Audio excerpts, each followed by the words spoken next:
بسم اللہ الرحمن الرحیم۔ شروع اللہ کے نام سے جو بڑا مہربان نہایت رحم والا ہے۔ السلام علیکم پیارے بچوں، کیسے ہیں آپ؟ امید ہے بخیر اور صحت مند ہوں گے۔ پیارے بچوں، آج ہم 5ویں جماعت کی اردو کی کتاب کا نیا سبق پڑھنے جا رہے ہیں۔ اس سے پہلے کہ ہم سبق شروع کریں، ذرا ان سوالوں کے جواب دیجیے۔ نمبر 1، آپ کے وطن کا نام کیا ہے؟ نمبر 2، آپ اپنے وطن سے کس قدر محبت کرتے ہیں؟ جی ہاں، آپ کا جواب درست ہے۔ آپ کے اور ہمارے وطن کا نام پاکستان ہے۔ آپ اور ہم اپنے وطن سے بے حد محبت کرتے ہیں۔ ہم آج ایک ایسا سبق پڑھیں گے جس میں وطن سے محبت کے جذبات کا اظہار ہے۔ ہمارے سبق کا نام ہے سہنی دھرتی۔ یہ ایک نظم ہے۔ پیارے بچوں، اس سے پہلے کہ ہم آگے بڑھیں، آئیے جانیں ایک اہم بات۔ پاکستان کا نام چوہدری رحمت علی نے تجویز کیا۔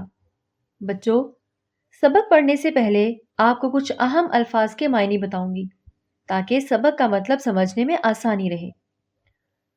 سہنی دھرتی، پیاری سرزمین، قدم قدم، جگہ جگہ، ہر جگہ، نگر، علاقہ، میت، محبت، سج دھج، سجاوٹ، شان بڑھانا، مرتبے اور عزت میں اضافہ کرنا، گن گانا، تعریف کرنا۔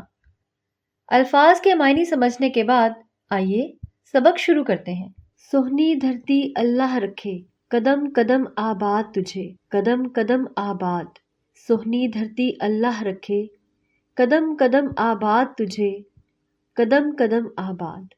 تیرا ہر ایک ذرہ ہم کو اپنی جان سے پیارا، تیرے دم سے شان ہماری، تجھ سے نام ہمارا۔ جب تک ہے یہ دنیا باقی، ہم دیکھیں آزاد تجھے، ہم دیکھیں آزاد۔ سہنی دھرتی اللہ رکھے، قدم قدم آباد تجھے، قدم قدم آباد۔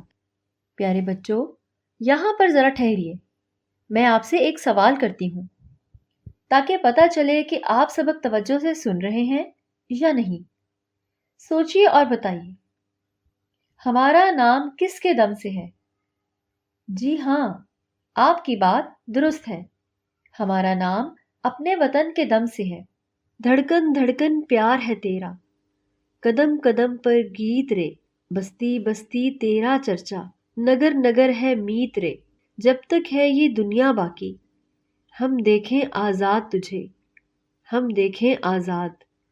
سہنی دھرتی اللہ رکھے، قدم قدم آباد تجھے، قدم قدم آباد۔ تیری پیاری سجدج کی ہم اتنی شان بڑھائیں، آنے والی نسلیں تیری عظمت کے گن گائیں۔ جب تک ہے یہ دنیا باقی، ہم دیکھیں آزاد تجھے، ہم دیکھیں آزاد۔ سہنی دھرتی اللہ رکھے، قدم قدم آباد تجھے، قدم قدم آباد۔ پیارے بچوں، آپ کی توجہ سبق کی طرف ہے نا؟ اچھا تو پھر سوچیے اور بتائیے، بستی بستی کس کا چرچا ہے؟ آپ کا یہ جواب بھی درست ہے۔ بستی بستی ہمارے وطن کا چرچا ہے۔ شاباش، ایسے ہی توجہ سے سبق پڑھتے رہا کریں۔ لیجیے بچوں، ہم نے سبق پڑھ لیا ہے۔ سبق کے مطابق یاد رکھنے کی باتیں یہ ہیں۔ یاد رکھنے کی باتیں: اللہ تعالیٰ ہمارے وطن کو آباد رکھے۔ ہمارے پیارے وطن کی وجہ سے ہماری عزت اور شان و شوکت ہے۔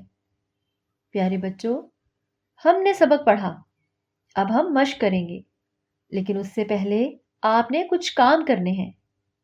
کچھ بچے باری باری بآواز بلند سبق پڑھیں گے اور ایسے پڑھیں گے جیسے میں نے پڑھا ہے، یعنی درست لب و لہجے، تلفظ، تاکید اور ٹھہراؤ کے ساتھ۔ جب چند بچے پڑھ لیں گے تو سب بچوں نے خاموشی سے سبق کا مطالعہ کرنا ہے اور سبق سمجھنا ہے۔ جہاں مشکل پیش آئے گی تو استاد صاحب آپ کی مشکل حل کر دیں گے۔ اس کے بعد ہم مشق کریں گے۔